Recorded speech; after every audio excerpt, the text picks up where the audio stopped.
I'm Washington correspondent Maddie Biertempfel. On this week's Capitol Conversations, we sit down with California Democratic Congressman Mike Levin. He weighs in on the administration's handling of the war in Iran. The whole thing's out of whack. His efforts to address spent nuclear fuel. We've gotten about $250 million for all these initiatives. Plus, working across the aisle while in the minority party. It's hard. It's harder than it used to be. It's certainly harder than it was under the first Trump administration. This Capitol Conversation starts with Iran.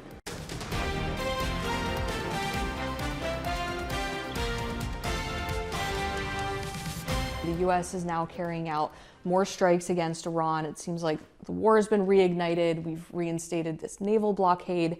The administration says now it has 60 more days before it needs congressional authorization to continue this war. What do you think of their assertion there? I think they're flat wrong, Maddie, and I think they've been completely undermining the Congress as a co-equal branch of government ever since Donald Trump started his second term. But particularly that's true with regard to war powers. Article 1, Section 8 of the Constitution is very clear about this. The commander-in-chief, President, does not unilaterally take the country to war. He does not decide when to engage in major military operations. He does so in consultation with the Congress. The Congress declares war. Now, that's what the founders intended. They did not want for any one person to be able to take this country to war. Of course, the president does make decisions along with his cabinet about tactics, about strategy, and then too needs to engage with the Congress of the United States, particularly since Congress appropriates the funds for the war. But what happened here is on February 28th, the president engaged in major military operations with Iran, Operation Epic Fury, without any prior consultation with the Congress of the United States. We were not presented the rationale. We were not given a clear exit strategy. And when you're like me and you represent men and women who are deployed overseas, I represent Camp Pendleton. So one of our Marine Expeditionary Units is over there right now, engaged in this conflict in the Strait. We've never been provided with a clear rationale. And in the months since, and I think we're on month 5 of this now, I don't think that the war ever really ended. I think we went through fits and starts, but I think there was no authorization at the beginning. And you do not need 60 days to pass. That's not how the law is intended. It's not how the War Powers Authorization of 1973 is intended to work. You need the Congress's buy-in. 60 days is when it is an absolute necessity. But the 60-day clock is intended if we're attacked to give the president 60 days to respond. That's not what happened here. The president initiated the actions against Iran. Iran did not attack the United States. So I think even that is a misinterpretation of the law. And then for the president to say that a new 60-day clock needs to begin is a gross misinterpretation of the law that I don't even think many of the president's defenders, if they understand the law and the Constitution, would agree to. The whole thing's out of whack. And the president says he's not ruled out troops on the ground. What are you hearing from people in your district, from those you represent who serve, or those who are just otherwise affected by some of the impacts of this war? First of all, I'm confident that our service members will do the job that they're asked to do. We have the best prepared warfighters anywhere in the world, and it's, I think, incumbent on all of us in Congress to make sure they're ready and prepared. But I think it's also important that the mission is explained in a clear and cohesive way to members of Congress as the people's elected representatives, that there is an exit strategy that makes sense. There are clearly articulated goals that don't change every day with the president's whims. I see as the president's foreign policy strategy in the second term, whether with regard to war or with tariffs, is he shoots from his hip and he makes it up as he goes along. And you cannot improvise. Maybe that works in a real estate deal. It does not work with the security of the United States of America and our position in the world. And we've seen both the House and Senate now move to pass these war powers resolutions. What can Congress be doing, though? Because it seems like these aren't obviously having the effect that is intended. Well, I want my colleagues across the aisle who feel strongly that Article 1 still exists and still needs to be adhered to, even though it's uncomfortable or difficult politically, perhaps, they need to stand up and speak out against this administration, in effect undermining the will of the people, undermining the will of Congress, disregarding members of Congress as the elected representatives of the people. That's been going on for the last 18 months, but I think it's particularly obvious with regard to what happened in Iran. And obviously, the president felt after the Venezuelan situation, going in and removing Maduro and so forth, that he could do the same in Iran. Sadly, a lot of the people who were there to provide expertise and background about the Strait of Hormuz, about international shipping routes, they were let go at state as part of DOGE and as part of the layoffs in 2025. That's all publicly reported. So I wonder who the experts are that are left. I'm glad that Secretary Kaine, or Chairman Kaine, is there. I'm glad that Secretary Rubio, to the extent that he has institutional knowledge and actually can be less impulsive and more thoughtful. I'm glad that he's there. I have no confidence whatsoever in Secretary Hegseth, none. I don't think he should have been confirmed in the first place. I don't think he's qualified to serve as secretary. So I am worried. I'm genuinely worried about where we are, and I hope for a speedy end to this, knowing full well that it's not likely, given that the Iranians now see the Strait as leverage that they will have for the foreseeable future. And one of the tools the House does have, power of the purse, when it comes to the White House asking for more funding, specifically for Iran and other things. We've seen now the House GOP trying to pass a third reconciliation bill.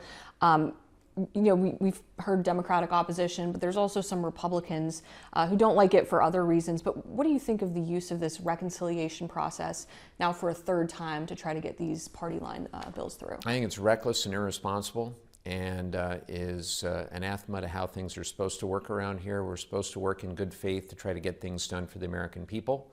I'm a proud member of the Appropriations Committee, so I believe very strongly in Article 1, Section 9, Clause 7, that says Congress and only Congress decides how we spend the money.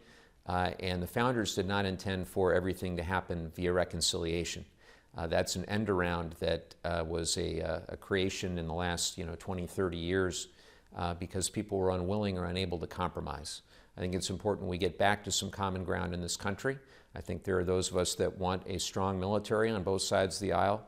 We want to make sure that our war fighters have everything they need to be ready and prepared. But we also want clear objectives, a clear strategy, and we want to know how we're going to get these men and women home. And we have none of that right now. And the administration is unwilling to brief us in any sort of good faith way. The briefing that we had from the administration right after Epic Fury was the single worst briefing that I've had in my time in Congress. And the phone call that we had with Secretaries Rubio and Rubio and Steve Witkoff talking about the supposed deal in Iran that had been reached was one of the worst phone calls that I can remember in memory. It ended in the two of them hanging up and calling one of my colleagues names for daring to ask difficult questions of them. So we're not in a good spot right now. And the reality is that the appropriations process exists to try to hash some of this out. And reconciliation is an end around that when it's inconvenient to do the hard work.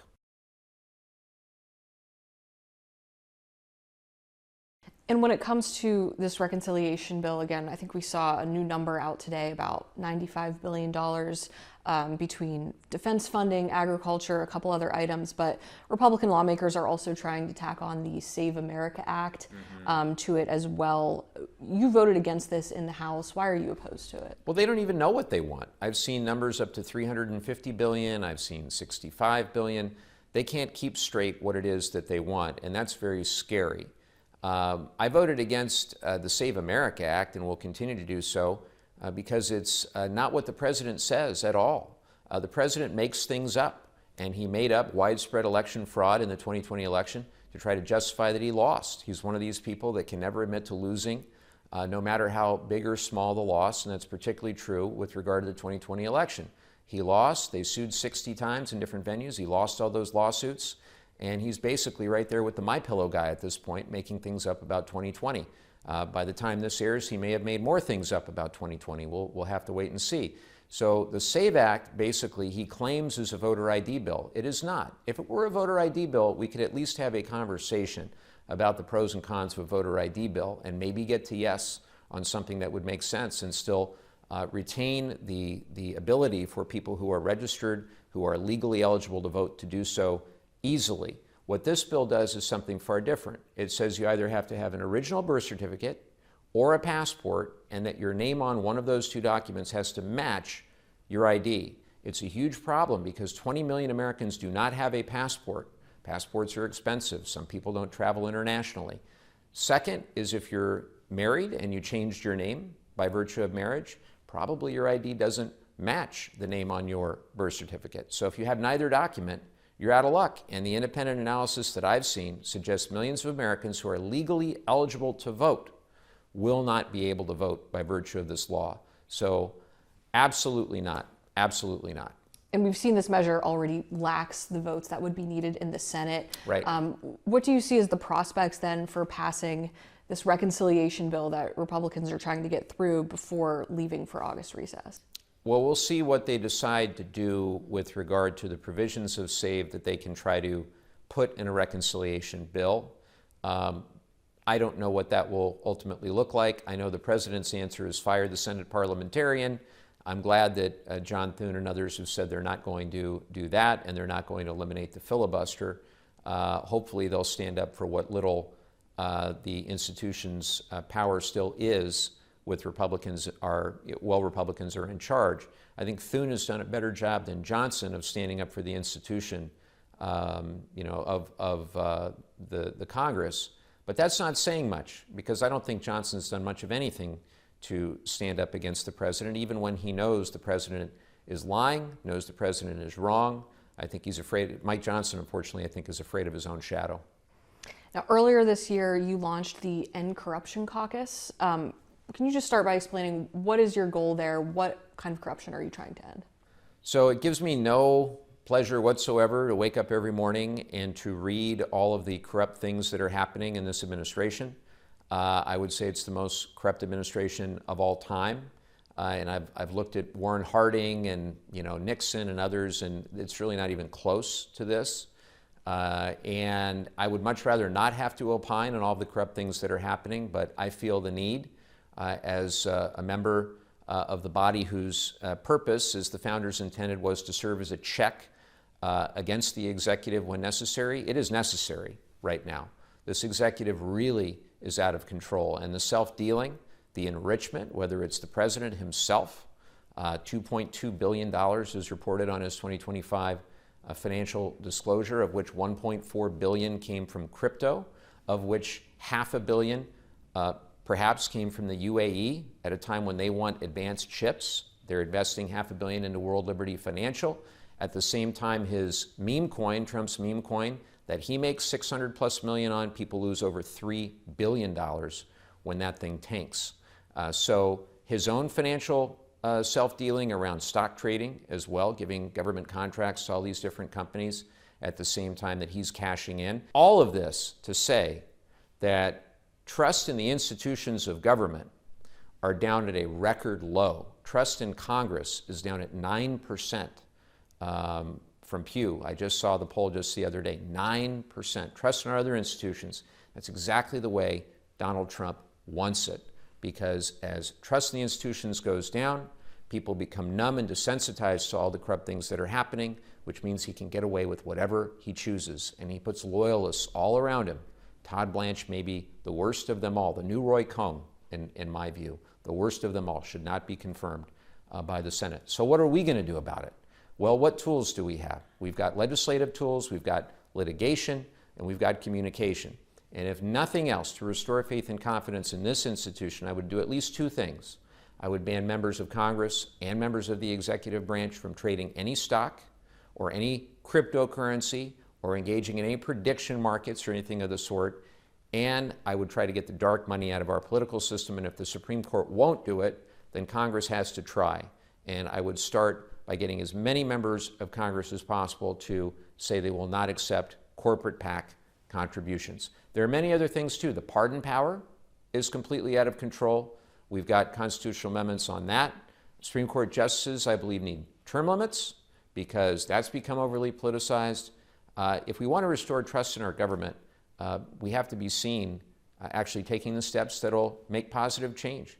And it's never been worse than it is right now.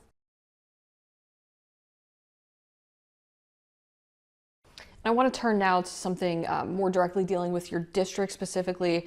You led some efforts to address spent nuclear fuel across the country, specifically at SONGS, the San Onofre, I apologize if I said that wrong. You got it right. Nuclear generating station. What is the problem there, and what are some of the risks with this waste? So if you come to our beautiful district, which I hope you do, you'll see the 5 freeway that connects Los Angeles and San Diego. And roughly halfway in between, you'll see domes, the domes that are still there. They're the remnants of what was an operating nuclear power plant for many decades. And next to that is the spent fuel, nuclear waste, if you will. And so you have a beautiful Pacific Ocean, and then you have all this spent fuel right there in the middle of lots of people, roughly 9 million people within 50 miles of the site. We've got earthquakes in California. We've got Camp Pendleton right across the freeway, one of the most important places for our national security. So it's not a very good place to have nuclear waste, and rising sea levels to boot. So looking at this problem, saying, well, how can we get that waste off our coast and into a safer location? It turns out that waste there is the symptom. And the far greater problem is we have nowhere to send any of the nation's nuclear waste. After we have all these operating nuclear reactors, and of course the administration wants to quadruple nuclear energy in the United States, nuclear energy production, you cannot do that unless you fix this nuclear waste problem, fix the back end of the nuclear fuel cycle. So I've been working in good faith with the DOE, with Chris Wright, the Energy Secretary. My Appropriations Subcommittee has jurisdiction over how DOE spends its money, so we're working very hard to make sure those dollars are well spent and to create a path forward that isn't top-down. You may have heard of Yucca Mountain in Nevada. Many years ago, 1987, the federal government decided that it was going to send all the nation's nuclear waste to Nevada. Turns out Nevada wasn't so eager, wasn't so happy about that. So if you look at other parts of the world where this has been done successfully, Finland and Canada, where they've done a lot better than we have in terms of figuring this out, it's been more bottom-up. It's been states, it's been cities, it's been entities, local governments. And the idea is one of economic opportunity. So if you are willing to host spent nuclear fuel, you avail yourself of jobs, economic development, and potentially the opportunity to use that fuel again after recycling it. So this Energy Secretary, Chris Wright, following up on the good work of his predecessor, Jennifer Granholm, during the Biden years, has developed a new initiative called the Nuclear Life Cycle Innovation Campus. And the basic idea is a state can sign up, they can volunteer, and they can avail themselves of the opportunity to host spent nuclear fuel and also gain the economic development that comes with that opportunity. And there are 4 states that have said they are interested in this and have submitted responses indicating they would be willing to host spent fuel.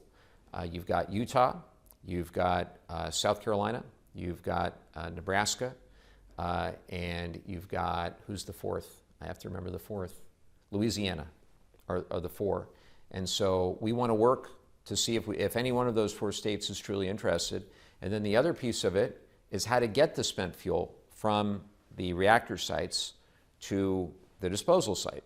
And we now have a dedicated means of transportation that we've gotten funded that has been developed, engineered, designed, and is now ready to go from the Department of Energy. It's called the Atlas railcar system. So in my 8 years of doing this, we've gotten about $250 million for all these initiatives. And we're well on our way, I think, to having an alternative to the top-down approach that didn't work in the past. Here in Congress, being in the minority party, what's it like for you trying to get legislation passed? It's hard. It's harder than it used to be. It's certainly harder than it was under the first Trump administration. I pride myself on a few metrics. We're a very data-driven office, and so I pride myself on being one of the top 5% most effective, and that's the Center for Effective Lawmaking at the University of Virginia that keeps track for bringing a lot of money, resources back to our district, which we have, and for being one of the more bipartisan members of Congress. And the Lugar Center at Georgetown has the metrics, and we've got the receipts that we have been working in a bipartisan way for a long time. It takes two to tango, though, and the permission structure is set at the top. And when you have a president of the United States that really refuses to work in good faith, refuses to even sign the bipartisan 21st Century Road to Housing bill that we all worked on for well over a year, and I had an important provision in there for veterans housing. When he would rather denigrate and call his political opponents every name in the book, because maybe that's what he learned to do from Roy Cohn, I don't know.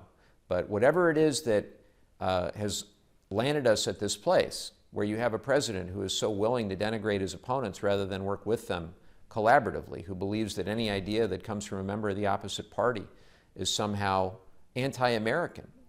That creates a permission structure and an expectations game where the other members of his party feel compelled, in many cases, to act that same way.